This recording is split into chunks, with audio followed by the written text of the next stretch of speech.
Grave Tone. Welcome to Grave Tone Podcast, where horror comes to life in every form it takes. I'm Megan. And I'm Arthur. I have cat fur stuck to me right now.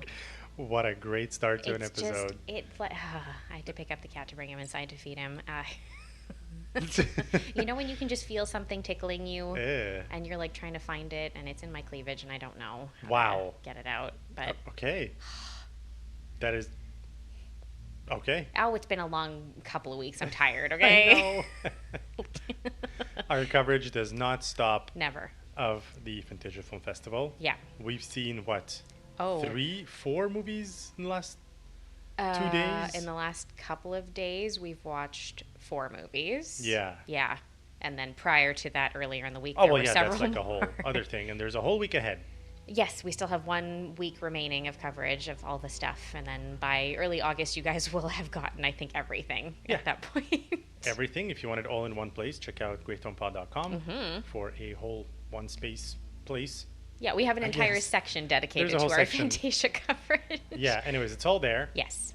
And if not, if you want to check out our coverage real quick with reels and stuff like that on any social platform at Gravetone Pod. Yay. We are everywhere. Everywhere. It's really, really a very big sort of commitment for me to sit on camera multiple times a week. So please go like and support those videos. That would be lovely. Thank you very much.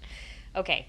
Luckily today, even in the midst of all of this insanity, we're talking about a film that we really enjoyed at the festival. This was one of my more hyped ones when I had started reading through when they were releasing all of the waves and everything prior to us getting like the full schedule for the festival. This was one of my more anticipated ones, and I had a feeling it was going to be really good, and I'm really happy that I was correct. And That's right. It was wonderful. Very good. Yes. As you are obviously aware of based on the title of the episode. Yes. It is No Rest for the Wicked. Correct. For the wicked. Yes. Wicked. Weekend? Weekend? I can't talk. No. But we can talk about this movie. But nice segue. Hey. So this film just had its world premiere at Fantasia. Yeah. Yesterday. Yeah. No, it was a few days ago at this point, especially by the time people are hearing this. It was a few days ago. Yeah. The film, this is actually a Danish film. It is co-written, I should say, and directed by Kasper Kalle, and it is a kind of sort of dark gothic period piece, or gothic-esque, I guess, period piece that follows 2 men on a very small island off the coast of Iceland and Norway who meet one another through a particular circumstance and develop feelings for one another. One of them is hiding an interestingly dark sort of secret to an extent, but as their feelings grow for each other, they also kind of have to navigate the time period in which the film is set, which is 1862, and the, of course, prejudice towards queer people from the time period, and so having to hide their relationship, having to hide their feelings for each other, and also having to navigate a supernatural element that is added to the story as well. I like how you're skirting around it. Why? Because I don't want to get into any major spoilers right now. Yeah, I know, but I feel like isn't it said anywhere in the IMDb synopsis? Not on the IMDb synopsis, no. Really? Yep. Okay. Yeah. All right, fine. I'm not going to say it then. So let me read the IMDb synopsis. Yes. Okay. Film follows a fisherman who falls in love with a rugged whaler in the isolated Faroe Islands. Oh, that's it? Yes. It's 5 words? Yeah. Okay. It's 1 sentence. They could have added that this island has no trees. That would have made it a bit more interesting and mysterious. So this is something, that became interesting to see. Well, they said it during the movie, and we're like, what? Yeah. Why does it have no trees? Yeah, it comes up during the movie. So the film, as I mentioned, is set in 1862, and it is set in the Faroe Islands, which are technically they're technically an island that is part of the territory of the Kingdom of Denmark, technically. Mm-hmm. However, they do function as their own separate entity. They have their own parliament. They have their own, governance and everything. Cool. The entire territory, I believe, is made up of multiple islands. I think it's about 18 in total.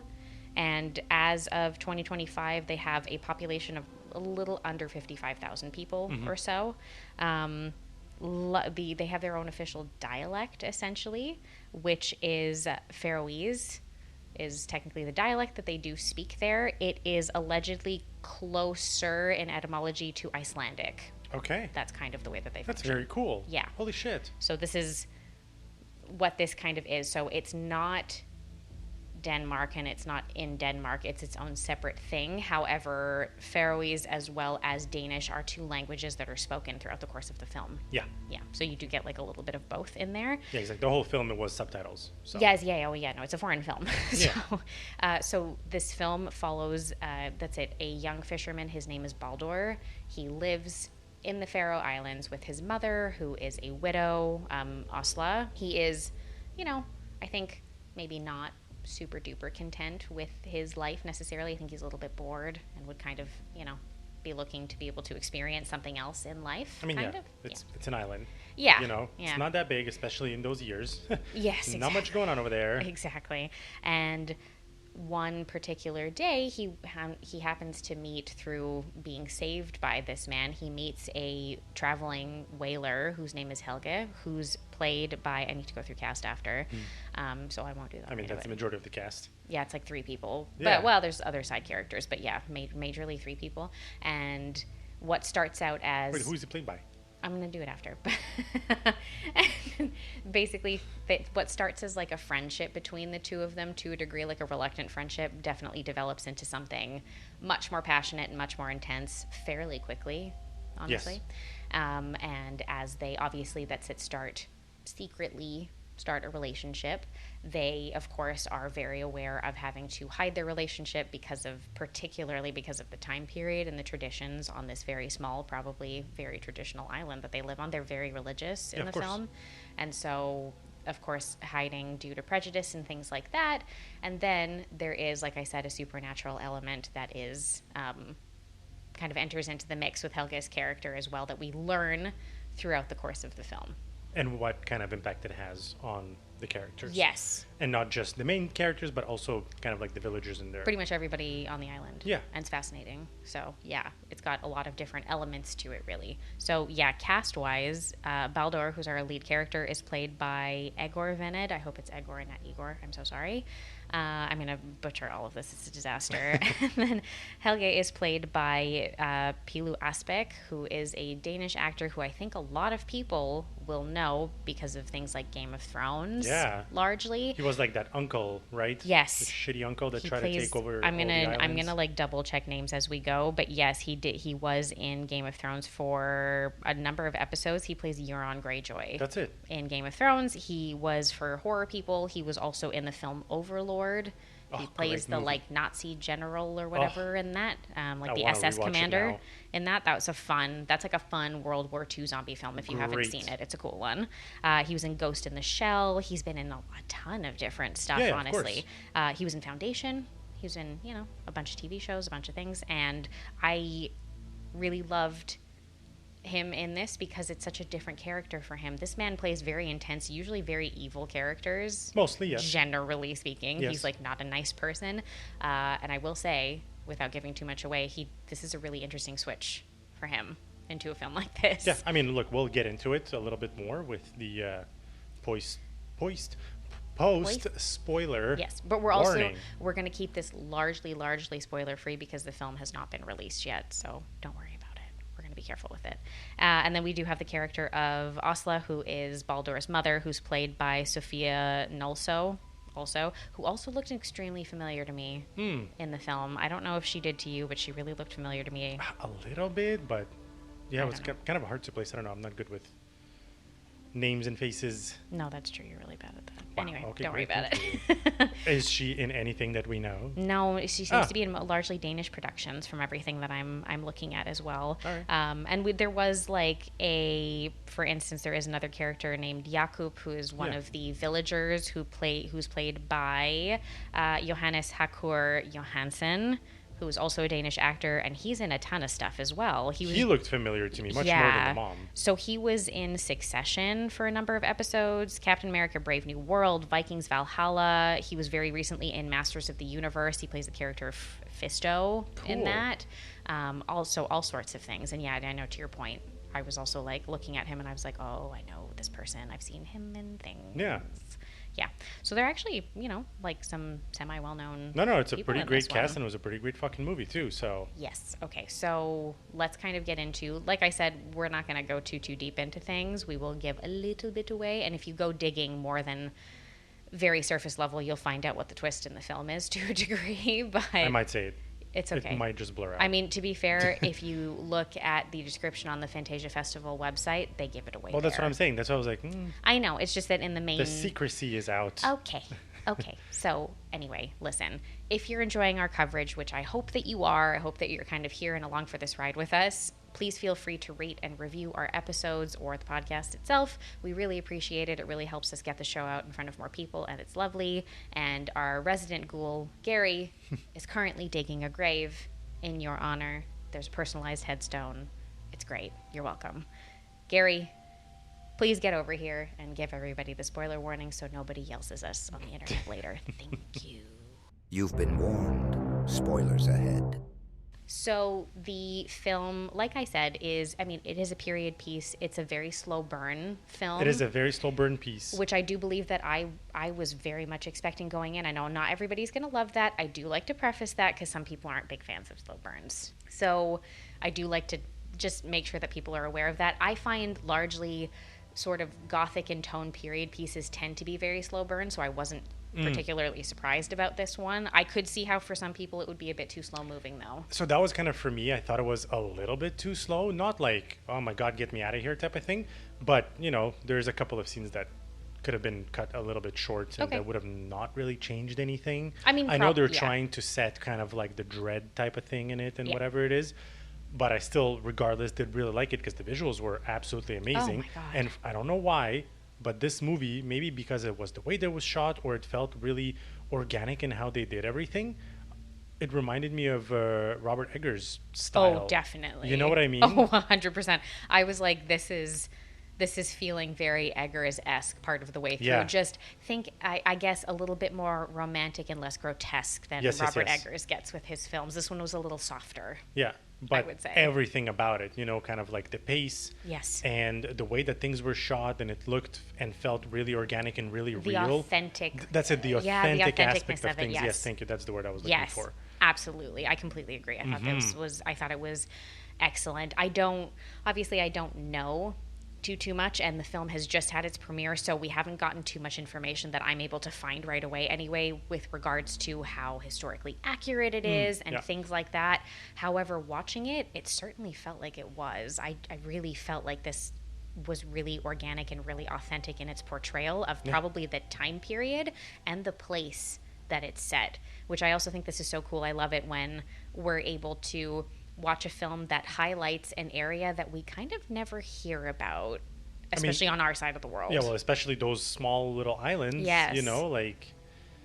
It's not the same. No, not at all. So that's interesting, and it just, it felt very accurate in its portrayal of a very small, close-knit community, but one that's also very much governed by religion and by, belief in all of those things, and a lot of prejudice to do with any kind of difference in idea or opinion about certain things, which is, which I will say, most of the villagers and things like that, it's not that they're they're not prejudiced towards outsiders specifically or anything like that. They're actually very welcoming, like they're very kind to people. But when you get into more of the queer aspect of the story, obviously that is when you start to see how people are actually feeling about things, So, yeah. So, like I mentioned, that's it. The film does follow Baldur as our lead character. He meets Helge after he has a small boating accident one day, essentially, and Helge saves him from the water.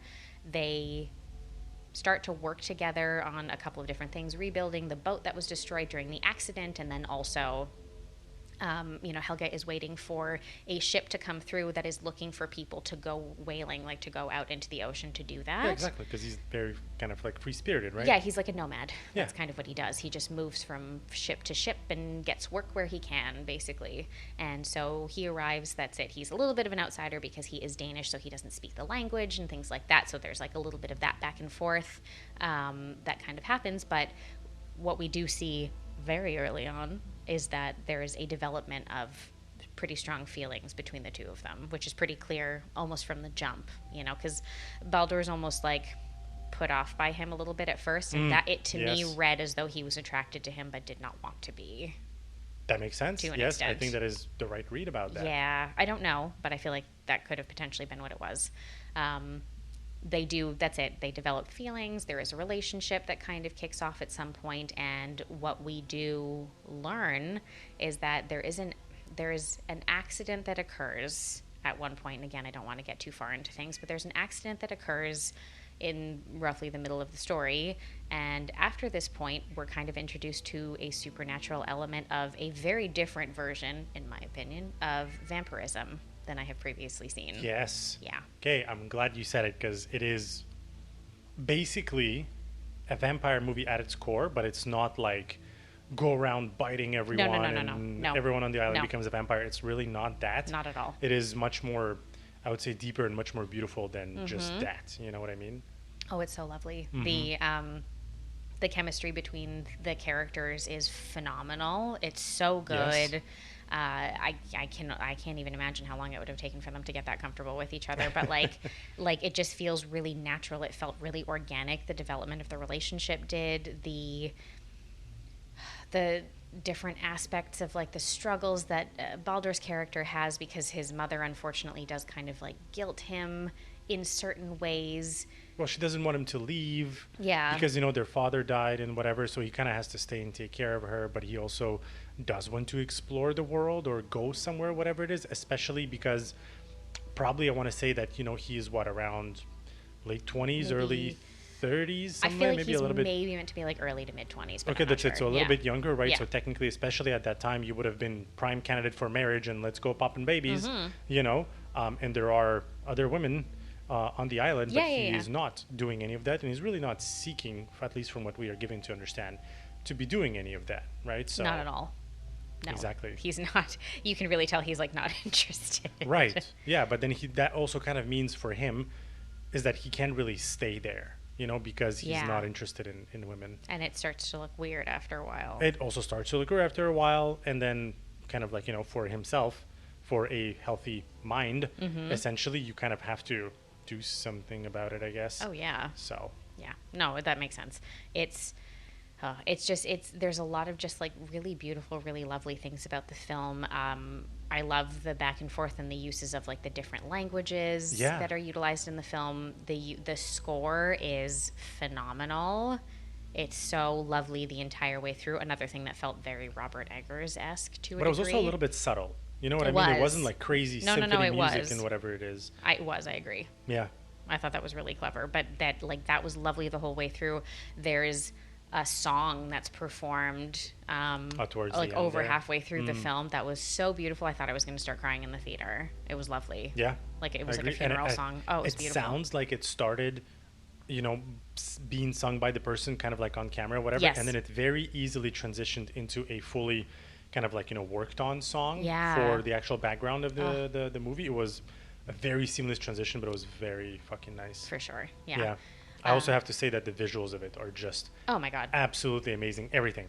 Yes. Everything from that island and the whole there's an involvement of fog and meaning to it. Yeah. Essentially that comes in, that is super well done. You know, just kind of everything, all the night shots. There's a lot of night shots, obviously, and you know they were wonderfully put together. There's not much lighting No. because you know you can't really light stuff in 1862. Oh yeah. Really well, but the way that they've done it, that's why I'm saying it kind of felt very much Egger-esque. Yes, yeah, using the natural landscape and everything, and that's really what you're utilizing. That's it. To make the film. Like you're using that as the beauty. We're not inserting other things. We don't need to use other things. It's all based on the location and the natural things. Apparently, the Faroe Islands, particularly like their capital city, they do not get very much sun, just in general. There ever.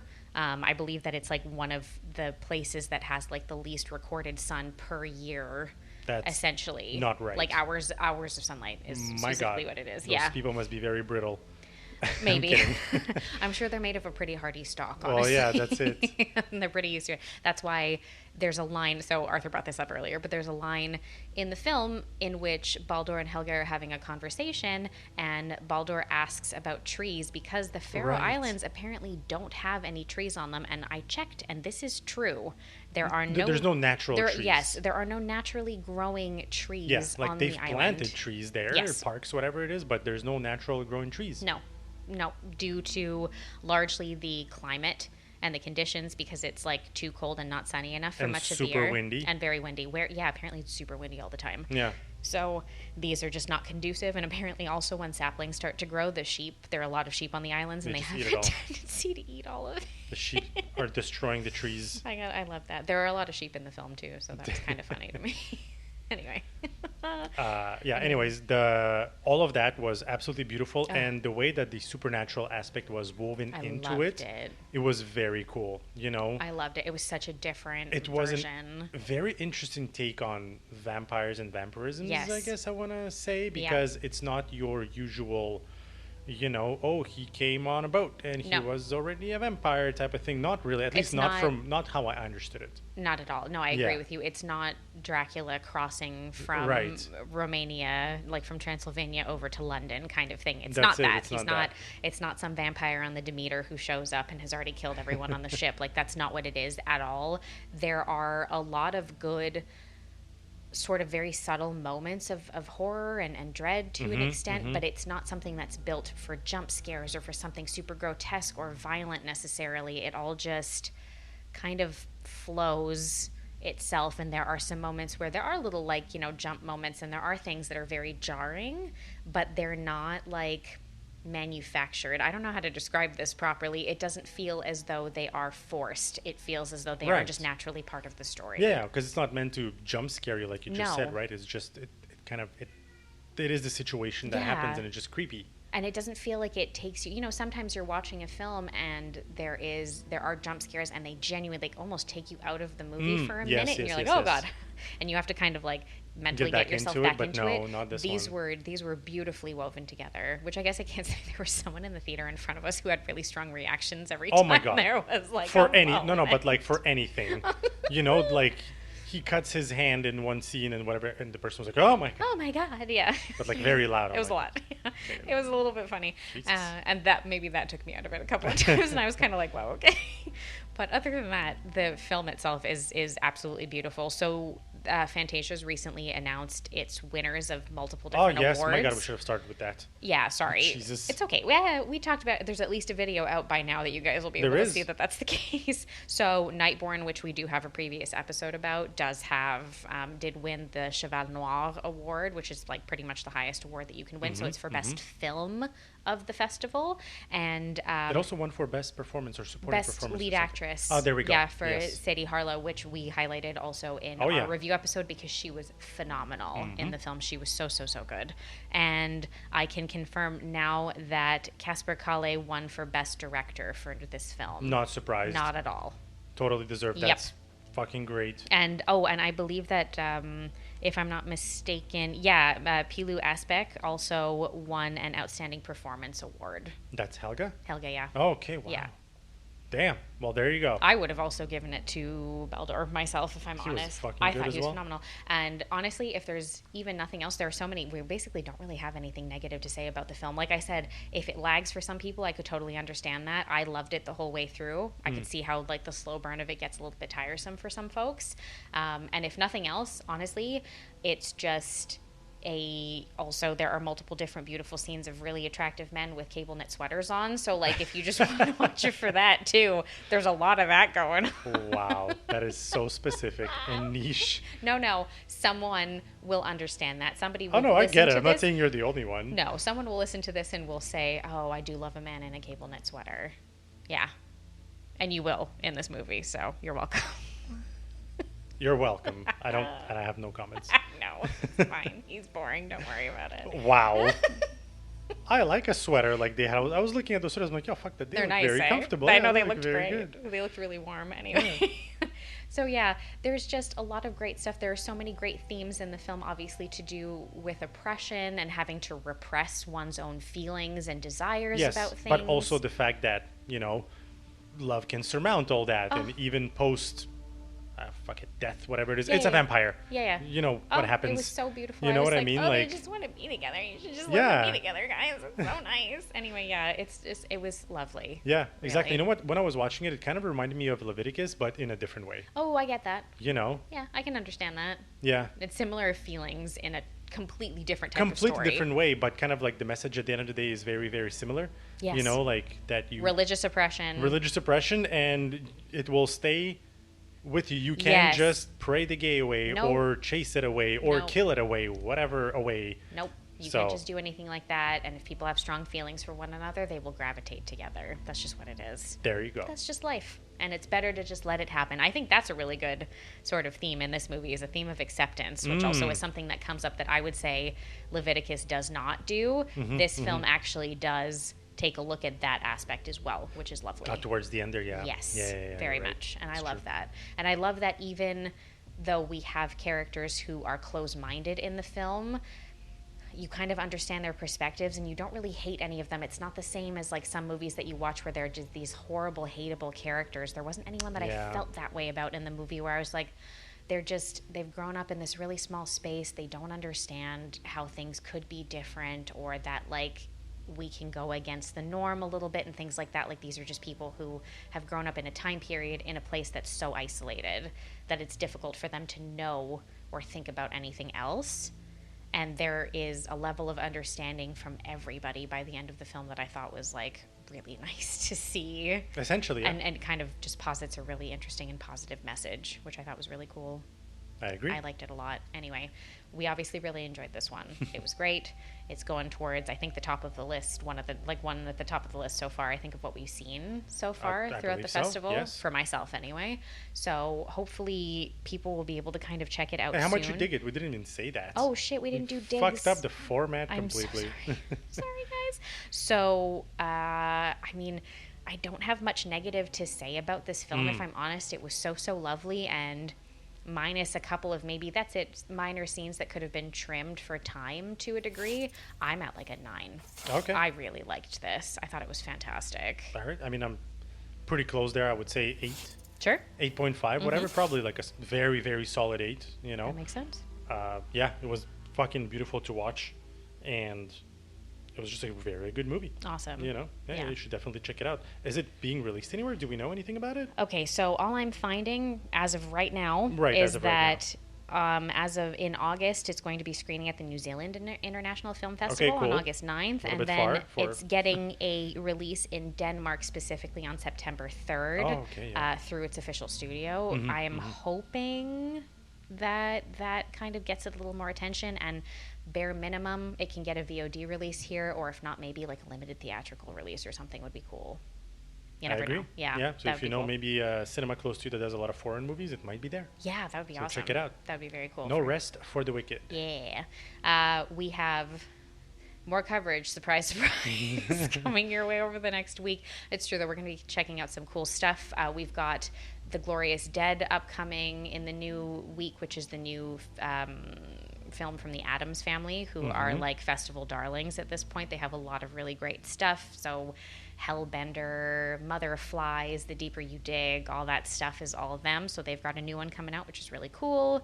We're checking out a new Catherine Isabel film called Junction Road that I'm really looking forward to. And then come next weekend, all the things that are going to be closing for the festival, we're going to be checking out the this current premiere of Buddy, which, oh my god, it's everywhere. Oh my god, It was at San Diego It was at just Comic-Con, yeah. recently. Yeah, like it's all over the place. Yep. There's crazy dance videos of the anyways. Yeah, you don't have to look far to find if you don't know what Buddy Yo, is. Just go seriously. look at it for 2 minutes and you'll figure out what the film is.